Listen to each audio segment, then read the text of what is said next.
They say this place is west of Lost and north of nowhere. But long ago, more than 40 years ago, something fell to earth here. And soon, people from London to Los Angeles had heard about this sheep ranch in the desert northwest of Roswell, New Mexico. It happened in 1947. Today, it is still a mystery, still a question mark. Or is it? Has someone hidden the answer somewhere and kept it secret all these years?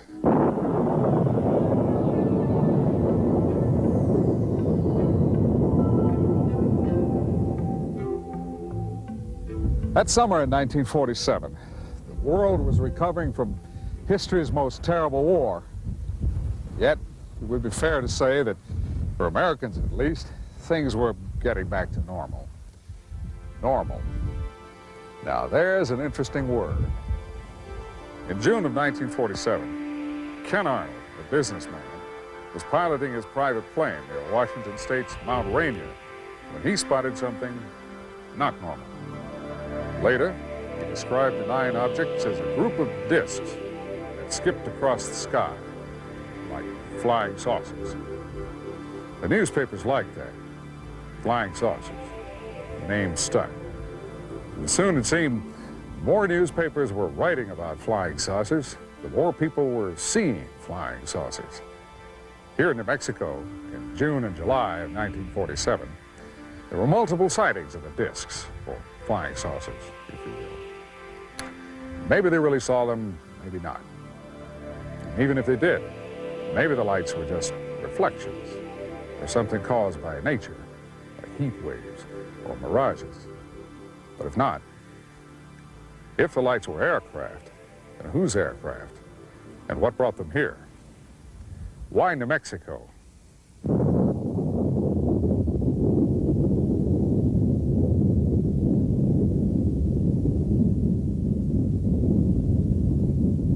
It was an event that damaged the whole world. Everyone. Because since that first bomb fell on Hiroshima, no one has been safe.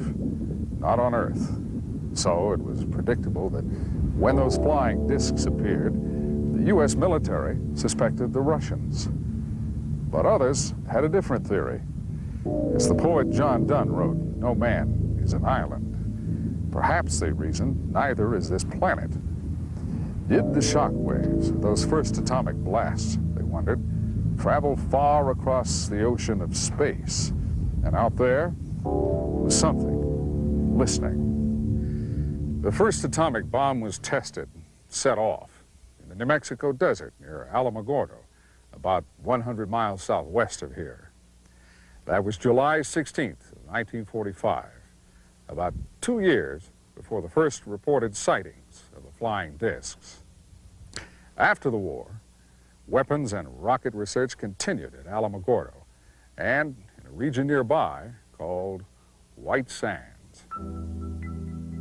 This looks like the Sahara, but it's not. It looks like sand, but it's not. What you see are dunes of white gypsum. And not far from this natural illusion is another deceptive place, the top-secret White Sands Missile Range. After World War II, the United States brought more than 100 German scientists to Fort Bliss near El Paso, Texas, about 2 hours' drive from here, and put them to work designing rockets. Their leader was the late Dr. Wernher von Braun. On April 16, 1946, the first American adaptation of a German V-2 rocket was launched from White Sands Proving Ground. Other V-2 rockets were successfully launched that year on June 13th, October 10th, and the 17th of December. The December flight reached an altitude of 116 miles. Meanwhile, in Roswell, New Mexico, the world's only nuclear strike force maintained a state of constant readiness.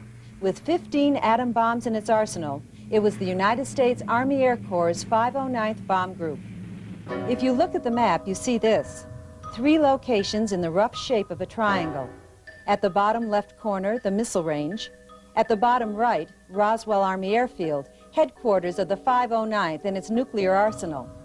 And at the top of the triangle, the site of the mysterious crash, July 2nd, 1947. So what came down out here? An enemy reconnaissance flight? The U-2-like crash of a Russian plane? Well, that theory would soon evaporate. The Army, Air Force, and yes, the Pentagon moved fast to come up with another story. We know that now. And there is convincing evidence the official story was false. Out in this wide open space, in the high desert of Lincoln County, the sky is as vast as the land. The wind blows, sheep graze, and time seems patient and stoic, like the eyes of an old Indian. A ranch hand by the name of Mac Brazel lived and worked out here. On the morning of July 3rd, he found it. In a pattern perhaps 3/4 of a mile long and 250 feet wide was a scattering of pieces of things. They had fallen everywhere, landing on the wet sand and in sinkholes filled with rainwater. On the night before, a violent thunderstorm had broken over the desert. But Mac Brazel remembered hearing one thunderclap louder than all the rest, almost too loud for thunder. Now, looking at the wreckage that littered the desert, he wondered, was it thunder or was it an explosion? There were scraps of metal and other lightweight material like foil. There was fiber or string, and there were slender sticks suggesting structural beams. On these sticks, he saw markings that reminded him of symbols scratched in clay by Indians. Petroglyphs, they're called. That's how they looked to Mac Brazel. Others who would see them later compared them to Egyptian hieroglyphics. Mac would remember that the debris was so deeply packed, the sheep refused to cross the field. He had to herd them around it, water that was more than a mile away.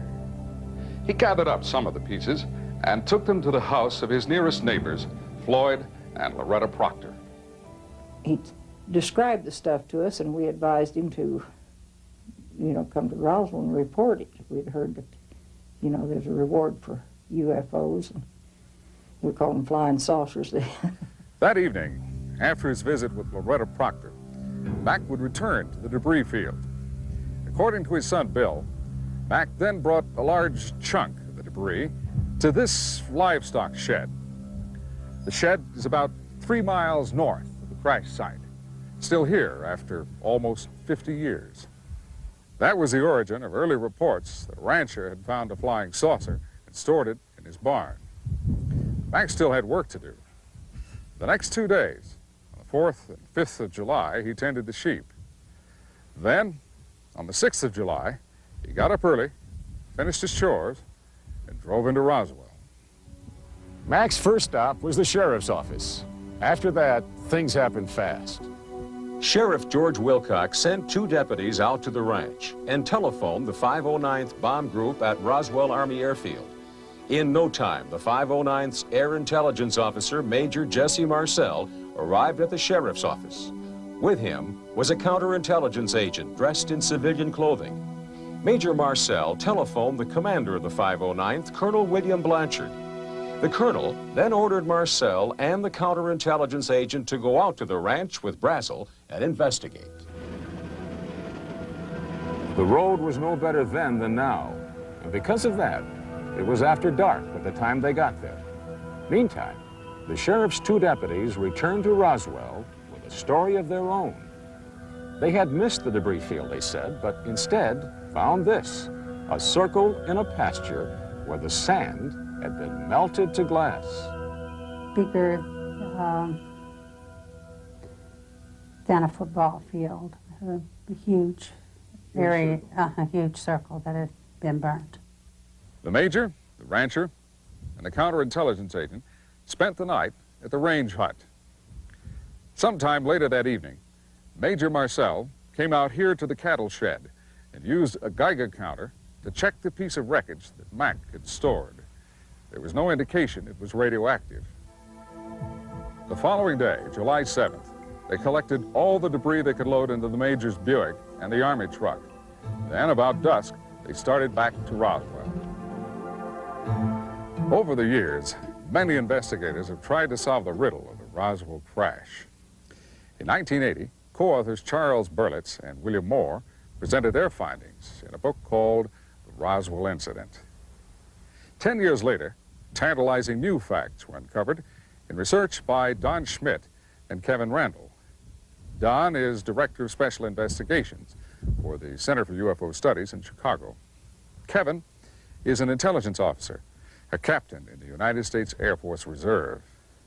Their book, UFO Crash at Roswell, adds important pieces to the unfinished puzzle. Don and Kevin were the first team of authors ever to conduct a scientific investigation of the crash sites. They agreed to join us here in Corona, New Mexico. As for another first, we brought television cameras to the crash sites. They guided us traveling cross-country over rough terrain without roads. We entered the old Brazel Ranch from the far side, coming down toward the crash sites from the northwest. If ever a place was perfect to keep a secret, this was it. Early September of 1989, Center for UFO Studies sponsored the first archaeological dig at the actual Roswell crash site. We took a team of 10 people, 3 scientists, 2 with archaeological backgrounds, 2 from the National Laboratory. We concentrated not only on the debris field itself, but on the outlying areas. We still have hopes that because of caves, a 700-foot well, other downside fence lines, that we may find something. Investigators Schmidt and Randall have determined that almost from the very beginning, Colonel Blanchard and members of his staff were convinced that somewhere in the desert was the crew of the downed craft, possibly still alive. On the afternoon of July 8th, Mac Brazel was flown over the ranch in a military aircraft, assisting officers in their search for surviving crew members or their bodies. As part of his research, Kevin Randall already had retraced that flight. We asked him to go back, this time with one of our cameras aboard. As near as we can determine, on July 8th, the 509th Bomb Group initiated an aerial reconnaissance. What they were trying to do is find the rest of the craft. They suspected there would be more of the craft there than just the debris field.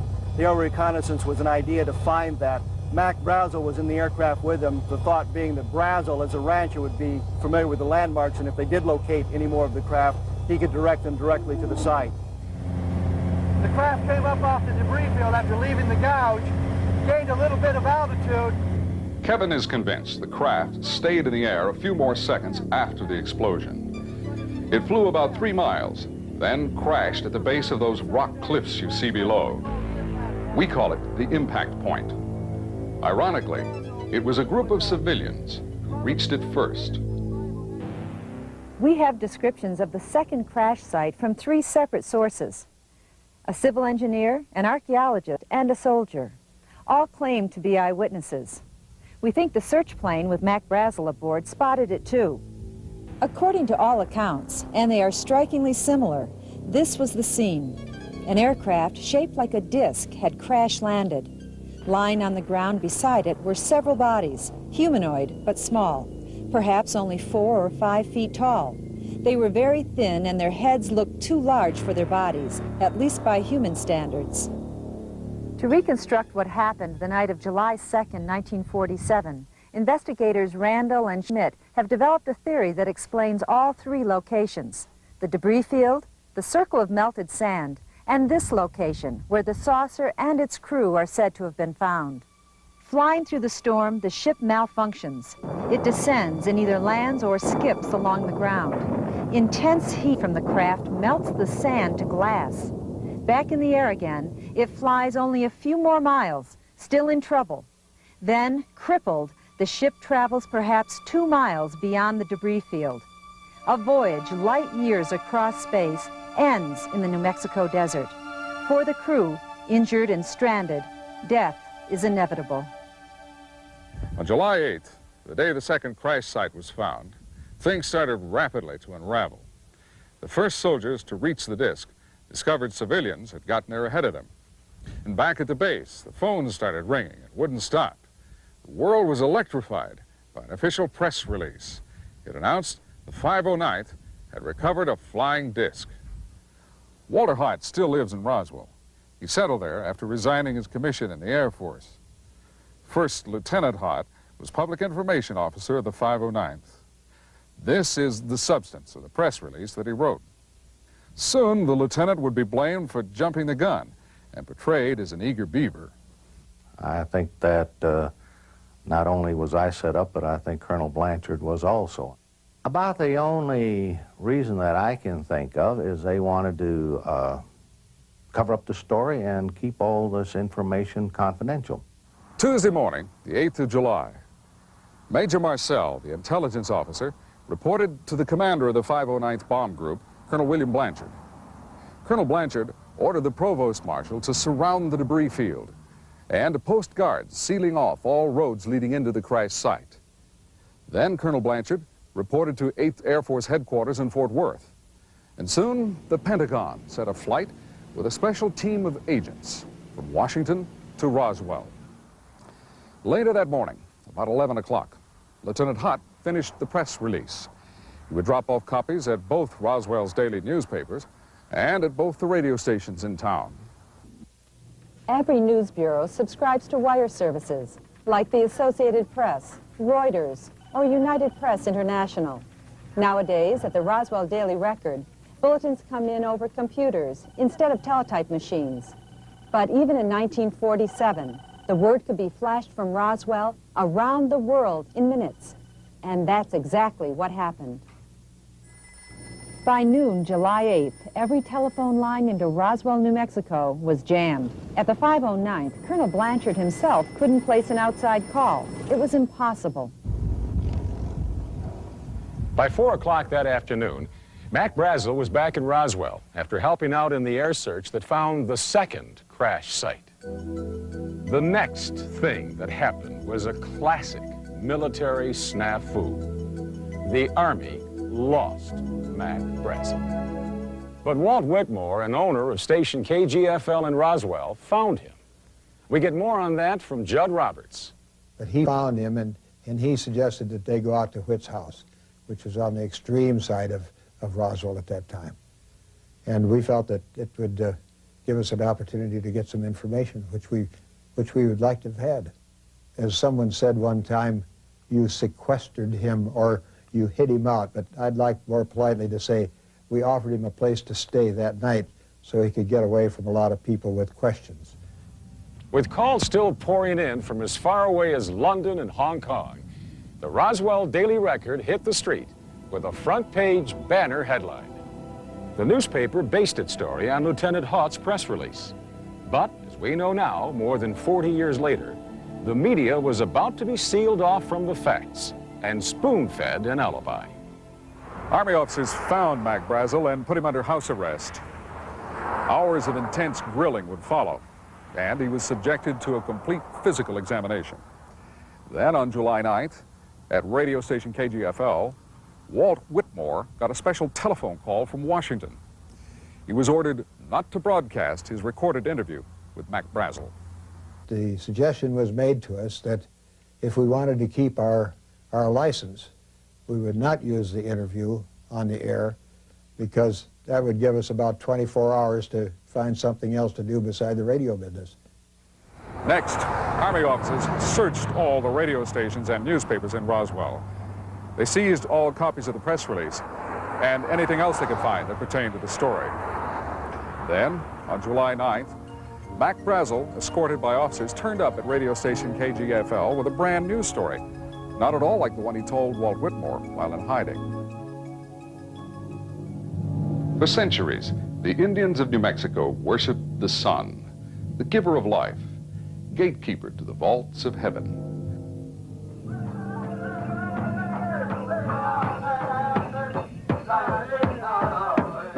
It was to learn more about ancient Indian culture that a group of archaeologists came to the desert on the morning of July 8th, 1947.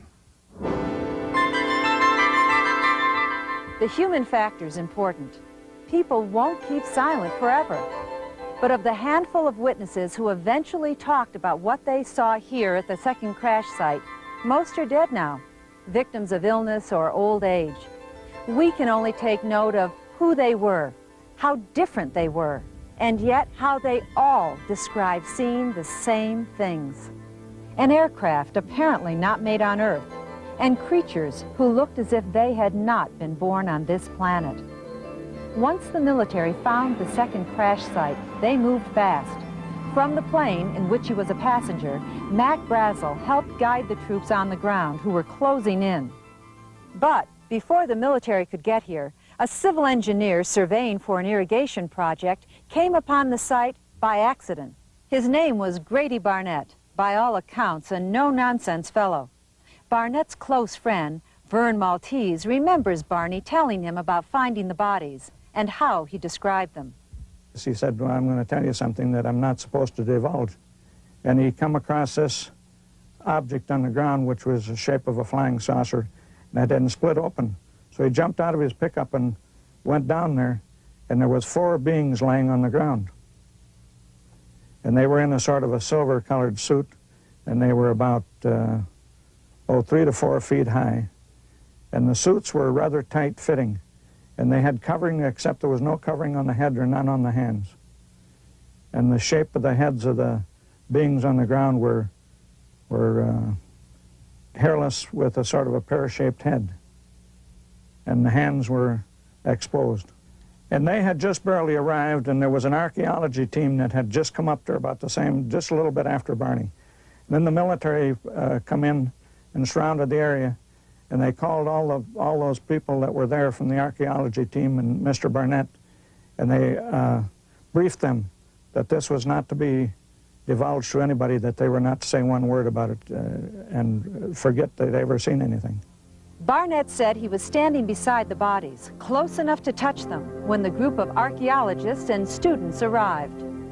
If the story is true, then here is an excellent group of qualified witnesses in possession of material evidence. In other words, here was proof. But what happened? In no time, the military took charge. They covered the bodies. They herded the archaeologists, the students, and the engineer off to one side and made them face in the opposite direction. This was a matter of national security. They were not to talk about it. If any of them did, the government would hear about it, and the government would know how to find them. Soldiers escorted them away from the site and into obscurity. Grady Barnett did tell his boss about the bodies, but the response was ridicule and a common barnyard expletive. After that, Barnett kept most of the details to himself, speaking only to family members and his close friend, Vern Maltese. Barnett died in 1969. The archaeologists and the students dropped out of sight, presumably returning to a large northeastern university. For years, no one knew where to find them. Then in 1975, a woman suffering from cancer made a deathbed statement to a nurse at St. Petersburg Community Hospital in Florida. When I was a nurse on a terminally ill floor, we had a patient who was admitted, and one day I went in to bathe this patient, and she was more alert than she usually was. She was very suspicious acting. She asked me if I could draw the curtain. She wanted to know if there was another patient in the other bed, and I said no, which I was a little surprised because she wasn't so alert. In fact, most things that she did was call out one particular name. So she proceeded to talk to me, and she said there's something that she needs to talk to someone about, that she needed to tell them something. She said, I've held it in a long time. And then she said that a lot of years ago she was out with a bunch of people, and they were, she said, rock hunting. And she kept saying, I wasn't supposed to be there, but I went. And she goes, and then she said, I wish I hadn't. And she said they were out and they were walking around, and they came upon a hill and they went over the hill. And she said then they saw a large shiny object. And she said it was very large, and they wanted to see more, so they started walking toward it.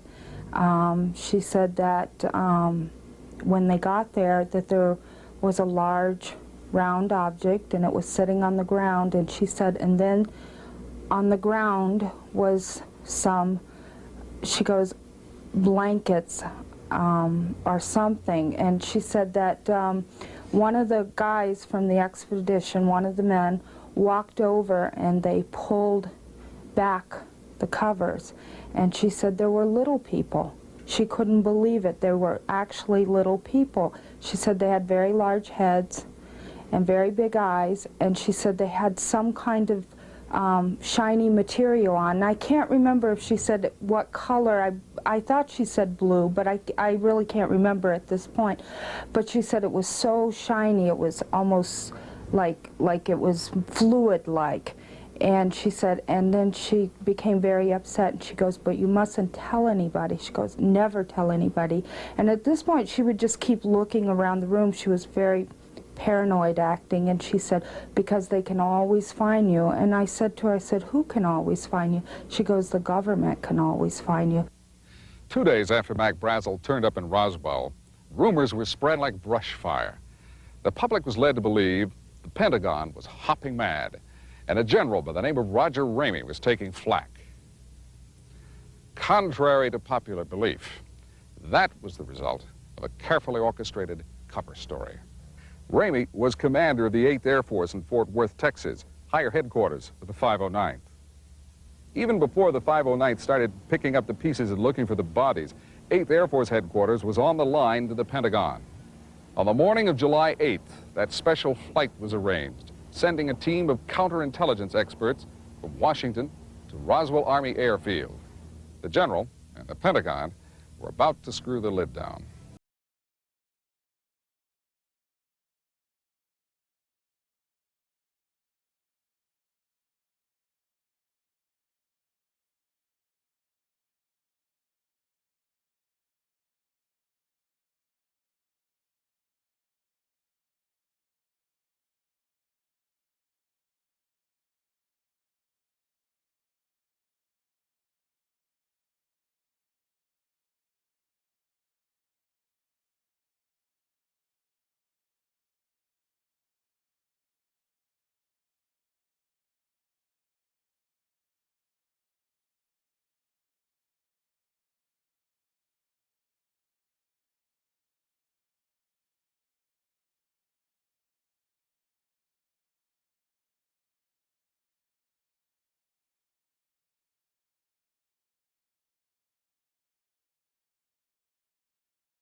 The marking zone parts of the wreckage, in the I-beam structural members, there was like a writing of sorts. I remember at the time thinking this was like hieroglyphic, but it wasn't really hieroglyphic, but it was more of geometrical forms and symbols along the inner surface of an I-beam.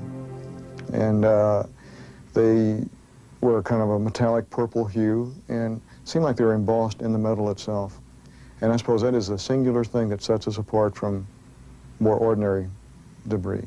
I do know it was not a weather balloon or radar target as was proposed by the Air Force.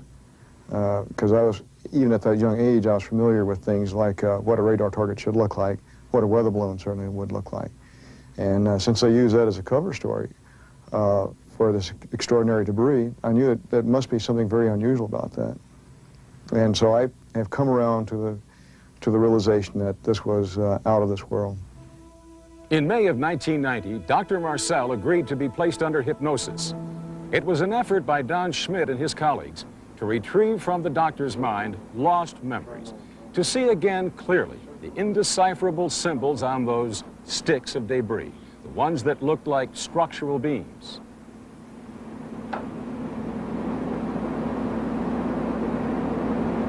Circle in Bozeman Square. A circle there? Superimposed square. Yes. Is the square inside the circle or outside the circle? Inside. What next? Here at the debris field, While the general was putting out his weather balloon story, teams of men with wheelbarrows were still working. Imagine roadblocks, machine guns, and at least 60 men with trucks to recover a balloon like this. Other weather balloons have been found and turned in by civilians. They were small enough to fit in the trunk of a car. Even the new model referred to by the general would have fit. In fact, Mac Brazel said he knew what weather balloons looked like, that he had found them on the ranch before. Despite military pressure, Mac still would insist that the debris in the field the sheep would not cross was different. And of course, weather balloons don't carry passengers, not even small passengers like the ones supposedly found at the second crash site.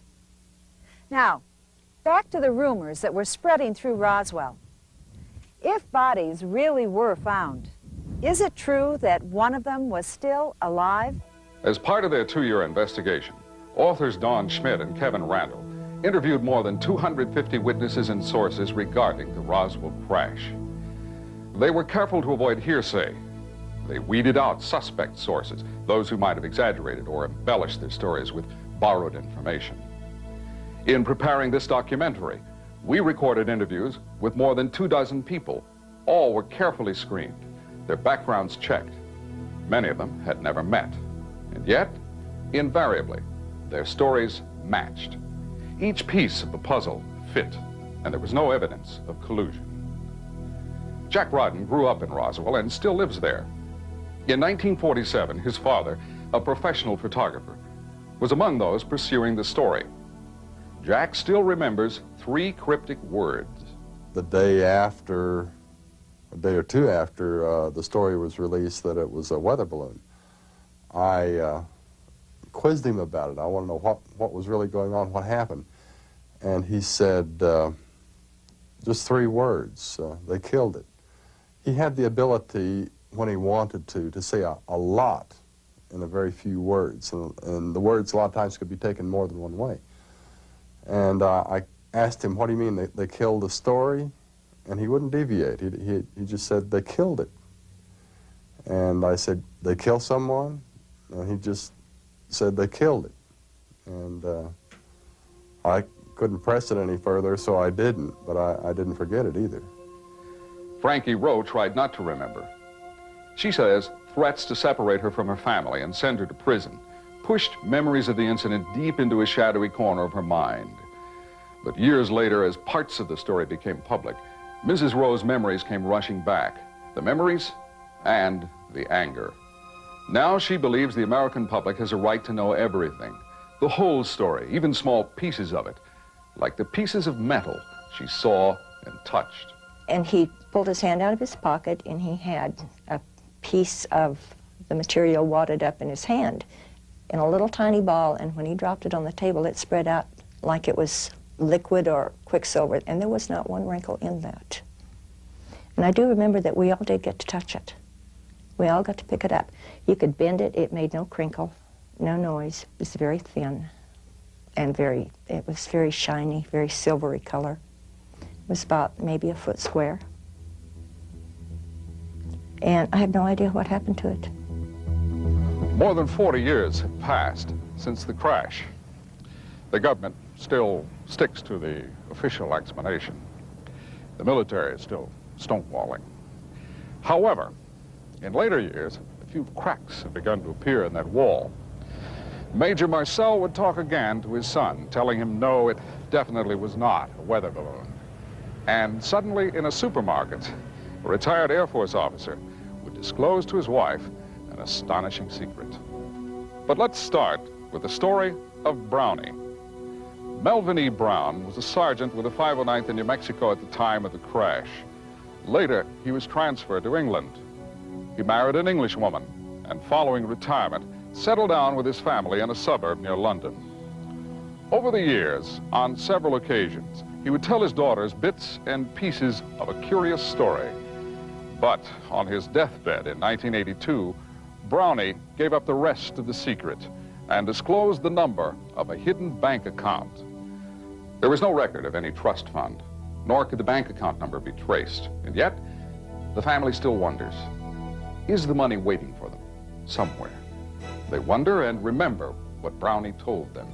It's almost as if when he'd actually told the story, he wished he hadn't. All available men were grabbed. So that is actual words I'm saying here now that I can remember. All available men were grabbed. They all had to go out to the desert where a crashed saucer had come down. And they all had to stand guard duty around this site. They were told to look, but not look, not to take anything in.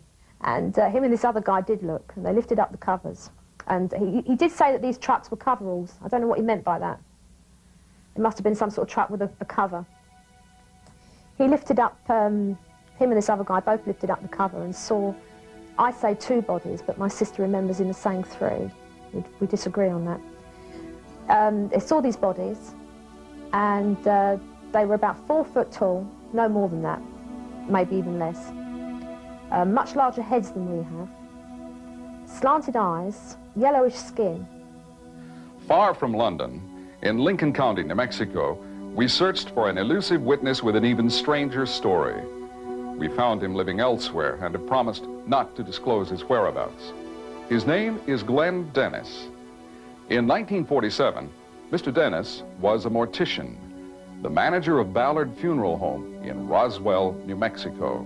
Here in Roswell, on the afternoon of July 8th, a local mortuary began getting calls from the hospital at the airbase. There were questions about the preservation of tissue and what specific chemicals would do to the tissue.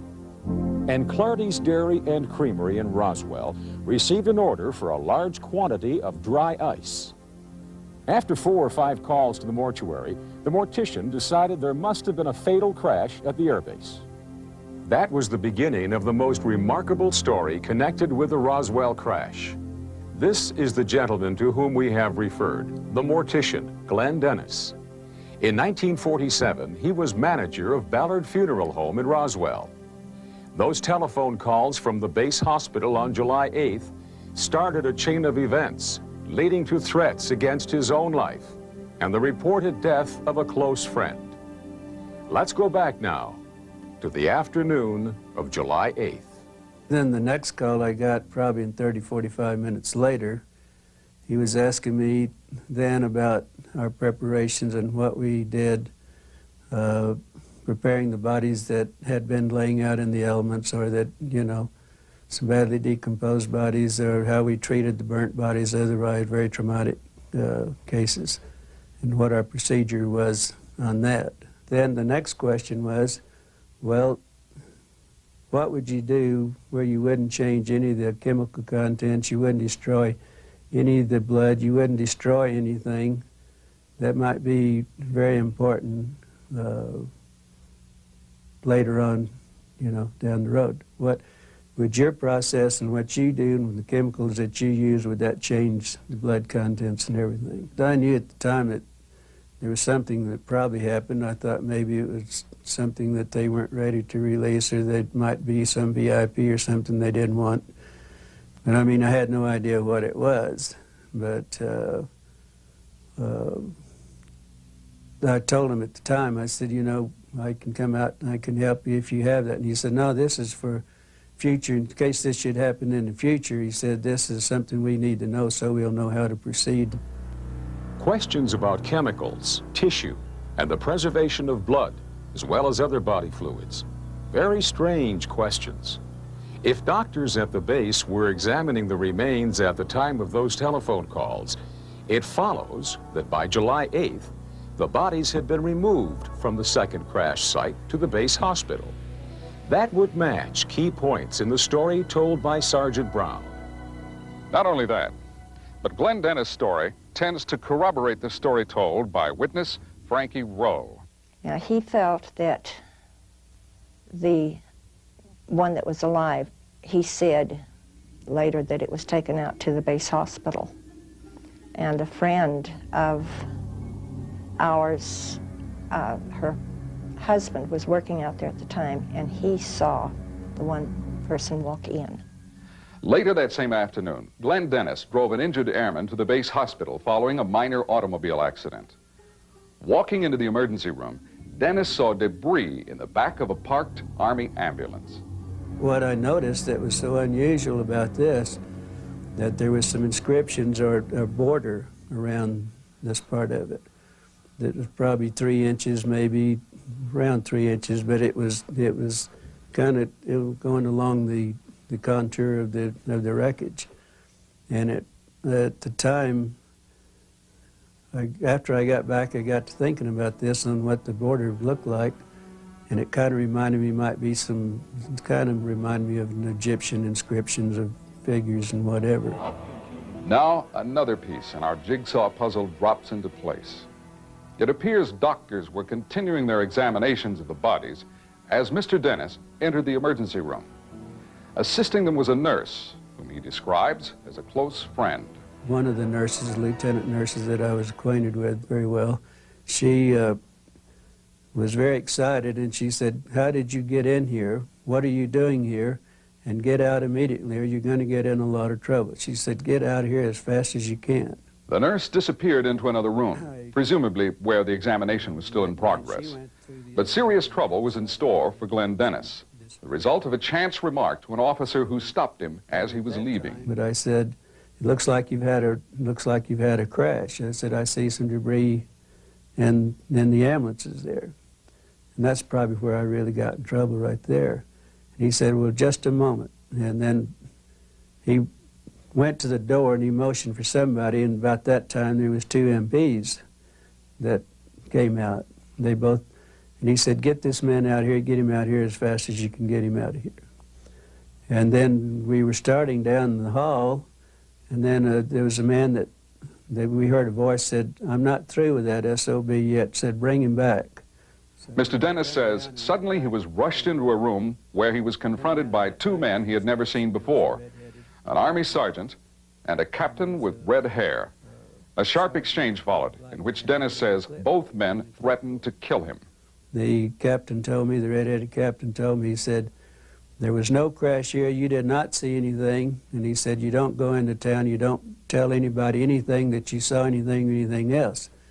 He said, if you do, you will get in real serious trouble." Well, I was a little agitated because I didn't like the name he called me to start with.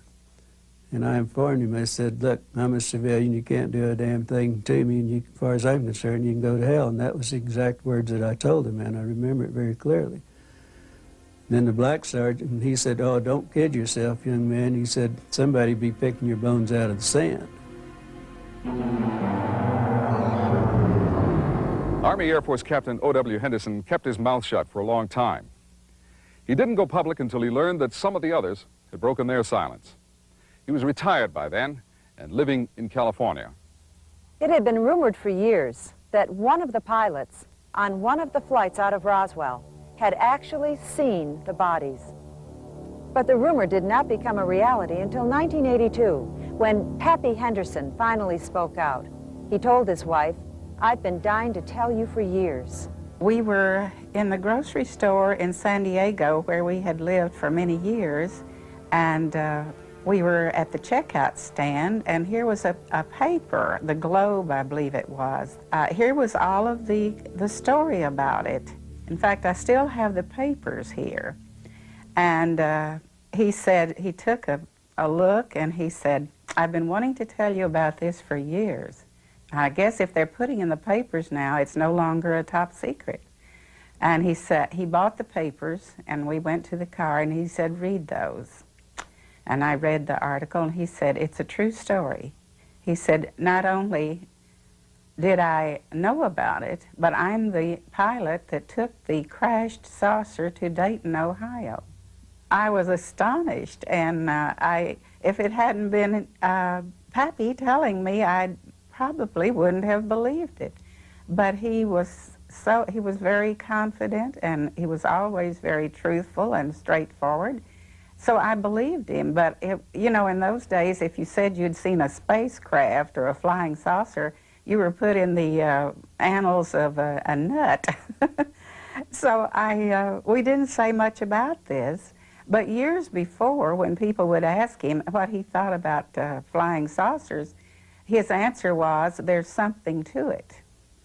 We may never identify and confirm all the witnesses, but let's review the ones we've heard about so far.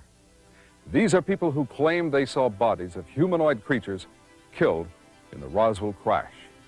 We have an Army pilot, a civil engineer, an archaeologist, and a sergeant who peeked under a tarp. Two of our purported witnesses allegedly made deathbed statements. The woman dying of cancer told her story to a nurse at a hospital in Florida.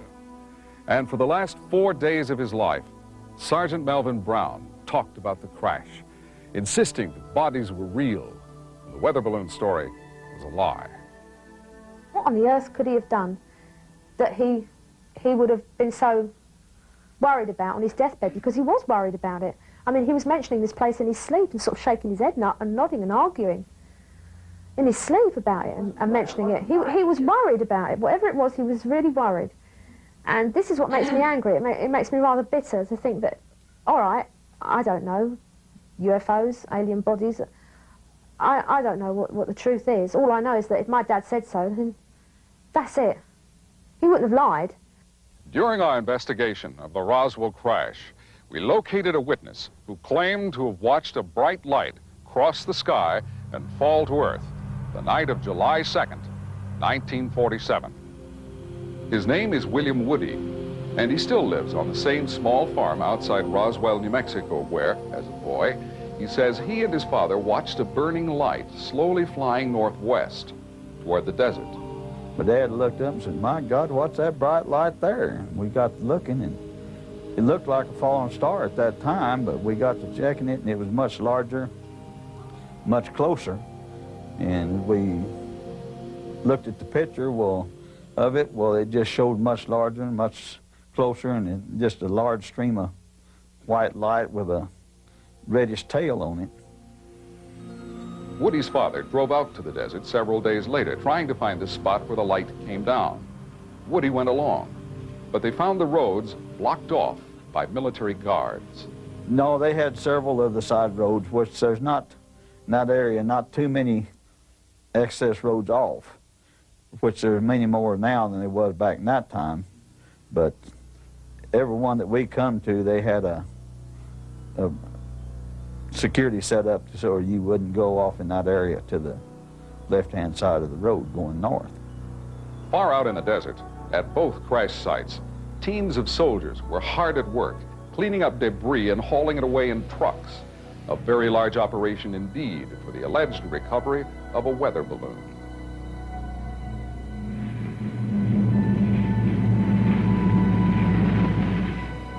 How strange it seems that 9 airplanes and numerous crates and packages marked top secret would be needed to transport what was left of a weather balloon. One flight on the 6th of July moved debris from Roswell to 8th Air Force Headquarters and on to Washington, D.C. July 8th, Roswell to Wright Field near Dayton, Ohio, which is now Wright-Patterson Air Force Base. That same day, a plane arrived in Roswell from Washington. The crew picked up a sealed box containing debris. And another flight was flown from Roswell to Fort Worth, all on the 8th of July. The day after General Ramey's news conference, special flights were still going out. 3 on the 9th of July to Los Alamos. 1 more that day from Roswell to Fort Worth. And on the 10th, a flight departed Wright Field in Ohio for an unknown destination. Apparently, debris was being shipped out from Roswell as rapidly as it could be recovered and brought to the base. But what about the bodies? What happened to them? We can trace the recovery of the bodies from the actual crash site to the base hospital at Roswell. The pathologist, Dr. Johnson, who did the preliminary examination of the bodies, filed a report, a preliminary autopsy report, of which we have no records. In fact, all the records from Roswell went to Washington. No paper trail whatsoever have we been able to uncover from Roswell. Dr. Johnson is now deceased, but in attempting to research his background, Don and Kevin made a startling discovery. All records of the late doctor's military service, indeed most of his career, had vanished. According to the ABMS Medical Compendium of Medical Specialists, Dr. Johnson completed his internship in 1946. Yet in 1947, when we can document his being at Roswell, there is absolutely no mention of that fact. In 1948, he is listed as a pathologist practicing in Galveston.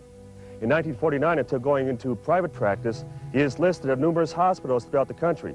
Each hospital that we contacted has absolutely no records of Dr. Johnson being on staff. If an autopsy was performed on one or more of the bodies, no one has ever been able to find the report, not even using the Freedom of Information Act. However, this man claims to have spoken with a doctor who dissected the alien bodies. The medical person he had reference to had information about the anatomy of the alien, the dead alien that was taken from a crashed disc. He is Leonard Stringfield, the retired marketing director of a large chemical company. Stringfield has devoted more than 20 years to investigating and writing about UFO phenomena. He specializes in suspected crashes and retrievals. The head is large, very large by human proportions. There is no hair follicles. There are no earlobes. There is no nose as we have as humans. The mouth is just a slit or an orifice which goes in about approximately an inch, membranous, which leads to no digestive tract or alimentary system. There were no red cells, no lymphocytes. There were no striata muscles in the body. There was an atria, or a heart, the pumping station, so to speak, for the colorless liquid, which is, in a sense, blood. After the Roswell crash, dozens of soldiers and others connected with the military were pressured never, under any circumstances, ever to speak of the incident again. Accounts surfacing only now, more than 40 years later, indicate the tactics used to enforce secrecy were ruthless. Which brings us back to the witness we mentioned just a few moments ago, the friend of the mortician, the Army nurse. And this was a young second lieutenant, had only been in the service less than 3 months and commissioned less than 3 months.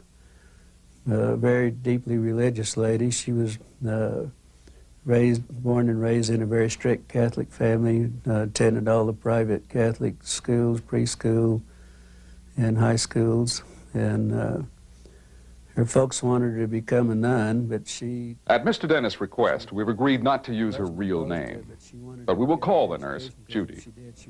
Sensitive and deeply religious. What she saw in the examining room July 8th, 1947, took Judy to the brink of hysteria.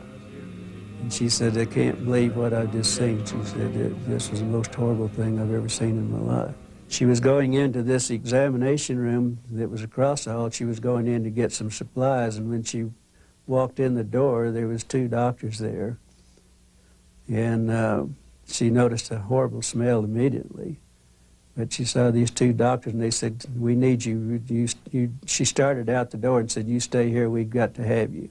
And what it was, they were examining, she told me, 3 bodies, foreign bodies. She said 2 of them were very mutilated. According to Mr. Dennis, Judy and both doctors became ill from the stench of the bodies as they continued to examine them. Judy was still not well the following day when Glenn met her for lunch at the officers' club. But he was more disturbed by her emotional state. I knew she was almost in a state of shock, because she said it was so gruesome and so horrible, and she would just, almost grab her head, and it looked like she was just going into total shock.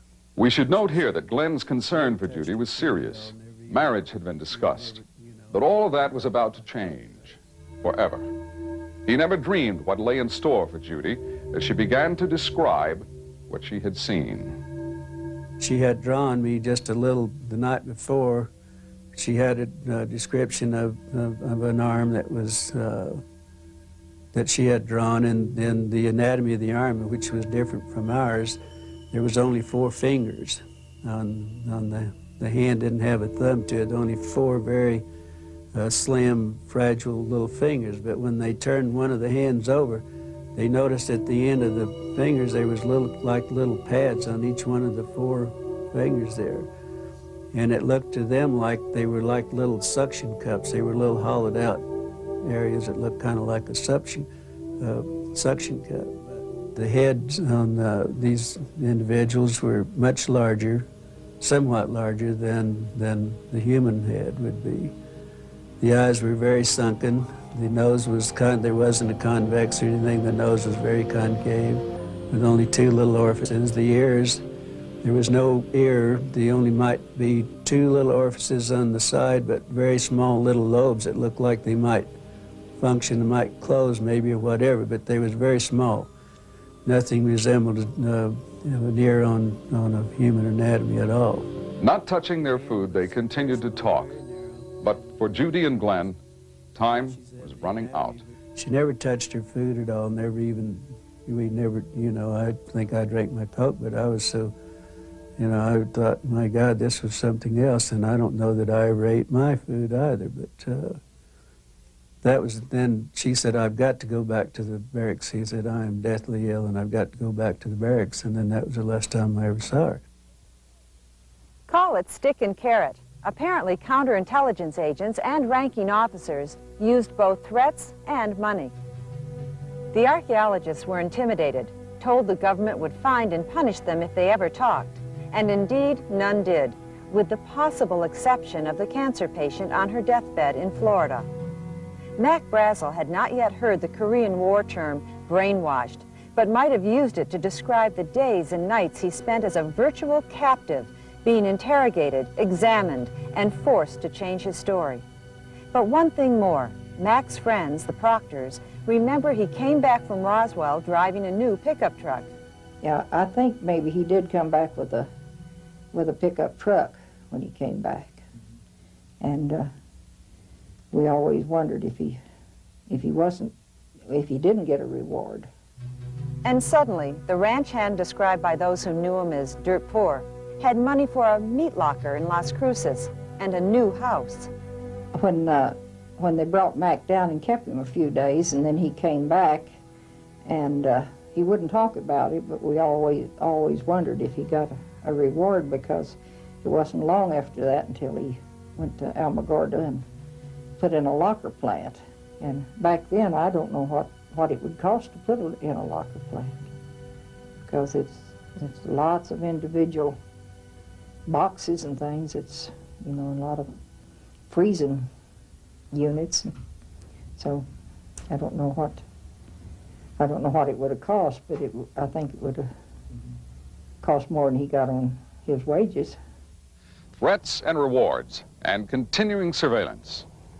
Mac Brazel's son Bill had his own collection of small pieces of debris until he talked about them at a bar in Corona. The next day, military officers appeared on his doorstep and confiscated the pieces, all of them.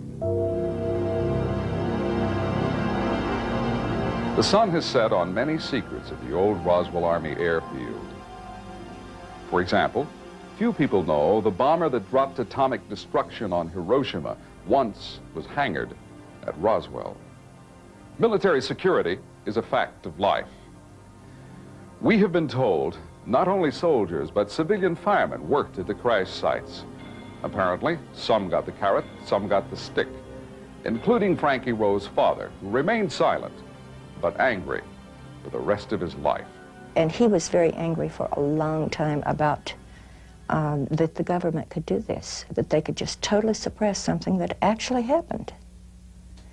And he knew that it happened. He had seen them. Confidential military sources told our researchers that more than a dozen military policemen who guarded the crash site were paid $10,000 apiece, a very large carrot in 1947. Which brings us from the New Mexico desert back to London and the family of the late Sergeant Brown. Remember, as he lay dying, Brownie talked about a special bank account. My 2 brother-in-laws and a close family friend was sitting with him, and he told them that he had a trust fund in a place called Roswell, New Mexico, and that he had a lot of money there, and that he'd done something hush-hush for Uncle Sam. And they all made fun of him. They all started saying, oh, Brownie, what did you do, rob a bank or something? At which point he changed his tune completely and got most angry and said, I've never done a thing wrong for my country. He said, I want you to find this money, and I want you to get it for Mum.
To talk about something that happened at this place in Roswell, New Mexico. And what makes me even more angrier is when you get somebody like Philip Klass on television talking about a weather balloon. What, do they think my dad was crazy? The letter that I had sent to her with the APO number was returned to me, and on the envelope it said, return to sender, and then it had a big red print said deceased. By the end of July, the turbulence caused by the Roswell crash had settled. Most of the media bought the official explanation, and most of the public had forgotten the incident. It was nothing but a weather balloon. Or was it? If you don't think this looks like a flying saucer, would you believe a meteorite? Apparently the government did, because next they sent an expert on meteorites to investigate. They sent him to this area, about 5 miles from the debris field, to look at that circle in the pasture where the sand had been melted to glass. Dr. Lincoln La Paz of the University of New Mexico was a noted authority on meteorites and their recovery. He had worked on dozens of top-secret assignments, including the Manhattan Project. About 2 months after the crash, Dr. Lincoln La Paz was asked to calculate the speed and trajectory of whatever it was that came down out here. La Paz had not been told about the alleged recovery of bodies. After investigating, he concluded not a meteorite, but an aircraft had struck the ground. Given the heat and the speed, the doctor couldn't believe it came from Earth. He was convinced it must have been an unoccupied probe from another planet. The key word is convinced. 1 year later, Dr. La Paz had not changed his mind. This from former counterintelligence agent Louis Rickett, who remembered a conversation with La Paz in September of 1948. If all the government recovered was a weather balloon, why was it still investigating the crash 2 months later? Except for being torn, the weather balloon displayed by the general was virtually intact. Yet pieces of something were scattered 3/4 of a mile across the desert. Pieces of what? How could a veteran combat officer like Major Jesse Marcel fail to recognize a weather balloon? On his return from Fort Worth, Marcel went to the intelligence office. There he ran into the counterintelligence officer who had prepared a report about the activities that had taken place at Roswell. Marcel asked to see a copy of the report and was told, no, you can't, it's classified. Marcel said, I outrank you, I want to see the report. And the counterintelligence officer responded, if you have a problem, take it up with Washington. And last but not least, why use threats, bribes, and loyalty oaths to keep secret a weather balloon already displayed to newspaper photographers? There's an adage worth repeating here. They say, if it looks like a duck, if it quacks like a duck, it's probably a duck. We can't say for sure, but what happened in Roswell certainly looks and sounds like a cover-up. If there is a hidden answer to this riddle, then the secret may not have been kept without a price.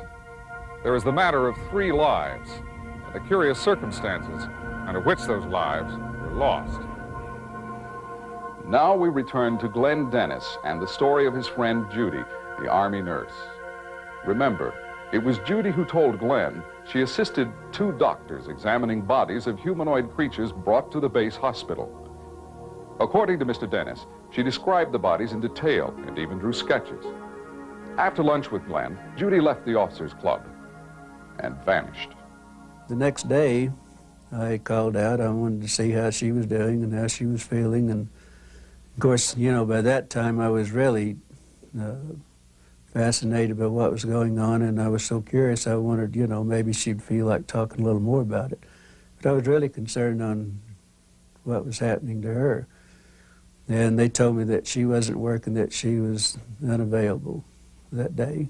And so the next day I made the call again. I made 2 or 3 calls the next day. And it was also, she was still unavailable. Then the 3rd day I called and they said that she'd been transferred out. And they didn't know where, but she was no longer there at the air base. Transferred without a word, no goodbyes, and no explanations. Judy was a 2nd lieutenant with less than 4 months at Roswell, her first duty assignment. For days, Glenn kept asking questions, but got no answers. Well, then about maybe 10 days to 2 weeks or so later, I get a letter from her in the mail addressed to the funeral home. And all it was just inside with just a note said, I can't write, I don't have time to write now, but here's an APO number that you can send me the mail to. And that was all that was in the envelope. It wasn't anything else. APO numbers are used by the military to forward mail to American servicemen and women without disclosing their locations. But through friends at the base, Glenn quickly learned the APO number sent by Judy meant that her letter originated in England. He replied immediately, then waited. Probably 2 weeks, or maybe it was at least 2 weeks, maybe 3 weeks later, the letter that I had sent to her with the APO number was returned to me. And on the envelope, it said, return to sender, and then it had a big red print, said deceased. And that was the last time I heard or, even thought about it. And then about, every time I'd go to the base too, sometimes we wouldn't go there for a week or two on emergencies or whatever, but 2 or 3 weeks or so later, I would go out to base and I said, has anyone heard from the lieutenant? And one of the nurses said, well, the rumor is that she is in England. Well, in her note, she also told me, she said, I am in London. And then the nurses told me that she was in London. The rumor is that she was on maneuvers on a training mission with 5 other nurses, and they went down on a plane. And they understand the rumor was that they were all killed in a plane crash.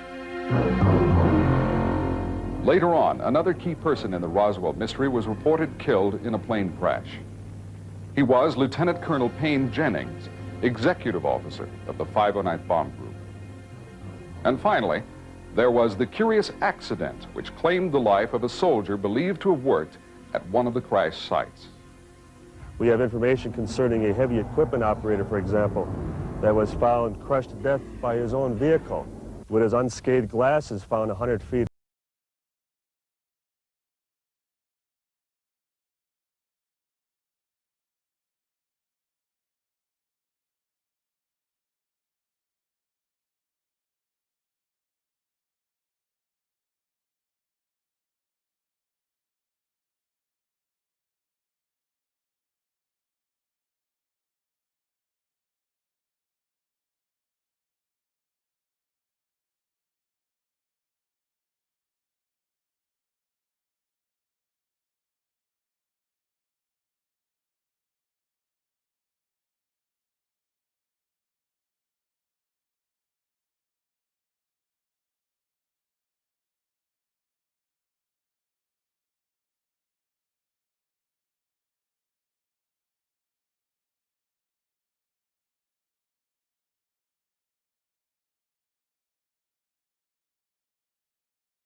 Has to be covered up.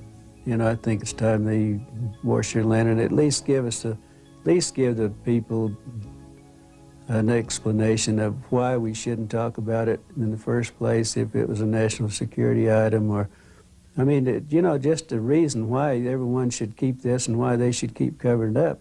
I think they owe the American people an explanation why this happened, why they're not doing this. And let us know, and then the people know to either keep their mouth shut or go on their way. After almost 50 years, there is still no change in the official story. But whether a spaceship did or did not crash in New Mexico, one thing is perfectly clear. Details of the incident have been wrapped for decades in layer upon layer of secrecy, which raises the most tantalizing question of all. Why? Would proof of intelligent life on another planet destroy this civilization, wreck the edifice of science, and undermine religion? Is that what they fear? Centuries ago, those same fears motivated enemies of Copernicus and Galileo, who revealed a simple truth every schoolboy knows today, that the sun is the center of our solar system, and Earth revolves around it? Or is there something more? Could the visitors, if there are visitors, be predators, indifferent to human life or human suffering? Have our leaders been shielding us from a terrible truth? Even so, what has all the secret-keeping bought us? A few decades of false complacency? Well, things are different now. As we wind down the 20th century, we have reached the end of innocence. People are demanding the truth, and yet it is a truth that could rob us. We may never again be certain we're dominant here on Earth. Indeed, not even certain we are here alone.